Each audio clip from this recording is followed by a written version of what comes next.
बीते दिनों महाराष्ट्र नवनिर्माण सेना के संस्थापक व प्रमुख राज ठाकरे पर ईडी द्वारा की गई कार्रवाई के बाद बौखलाई महाराष्ट्र नवनिर्माण सेना के कार्यकर्ताओं ने अमरावती शहर में सूबे के मुखिया देवेंद्र फडणवीस के रिश्तेदार व उनके मामा कहे जाने वाले परिवार कलौती परिवार पर भ्रष्टाचार का सीधा सीधा आरोप लगाया। मनसे जिला प्रमुख ने कहा कि आखिरकार जो कलौती परिवार इसके पहले कभी व्यवसायिक के तौर पर नहीं जाना जाता था, वह अचानक अमरावती शहर के बड़े व्यवसायी कैसे बन गए और आखिर ऐसी कौन सी बात हो गई कि हर रिसोर्ट व सभी सरकारी रेस्ट हाउसों के ठेके उन्हें दिए जाने लगे।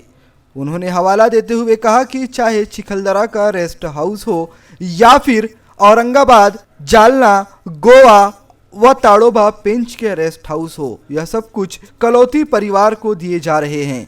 जब से देवेंद्र फडणवीस सूबे के मुखिया बने हैं, कलौती परिवार का काया कल्प हो चुका है। आखिर कलौती परिवार के हाथ ऐसा कौन सा अलाउद्दीन का चिराग लग चुका है जिसके सहारे वह इतने बड़े शहर के उद्यमी बनते चले जा रहे हैं।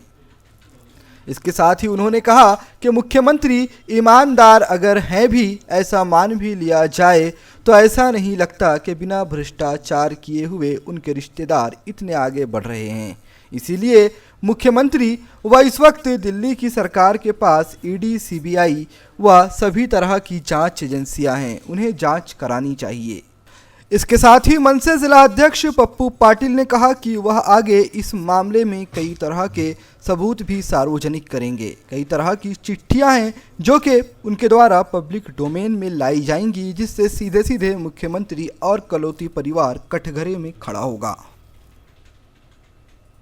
देखो, ही जी चर्चा आहे की पहिल्या माझ्यासमोर जेव्हा आली तेव्हा त्याची माहिती केली। चिखलदऱ्याचं जे कोणतं बा एमटीडीसीचं रिसॉर्ट कलौतीकडे आहे चालवायला, त्याच्यावर मी चर्चा केली तर मला माहीत पडलं की दोन्ही कलौतींकडे चालवायला आहे आणि दोन्हीचं पहिले रिनोव्हेशन करण्यात आलं, 1 महिना चालवण्यात आले आणि नंतर ते कलौतींनी घेतले, रितसर घेतले, कायद्याने घेतले हे मला माहीत नाही। त्याच्यानंतर अजून माहिती घेतली काही व्यावसायिकांकडून, तर माहिती भेटली गोव्याचं रिसॉर्ट त्यांच्याजवळ आहे,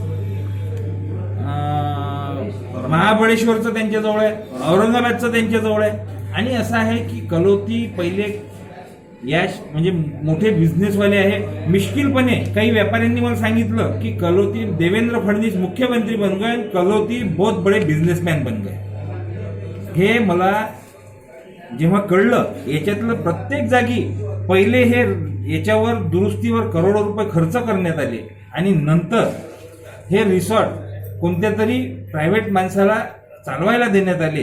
अशा प्रकारचे जेव्हा हे आली, म्हणून पहिलं पत्र मी माननीय व्यवस्थापकीय संचालक महाराष्ट्र पर्यटन विभाग महामंडळ यांना पाठवलं। त्यांना आता मागितलेले आहे आणि याच्या संदर्भातलं जे जे पत्र मला प्राप्त होईल याच्या सर्व चौकशी करण्यासाठी आता याच्यात हे प्रकरण आम्ही हाती घेऊ।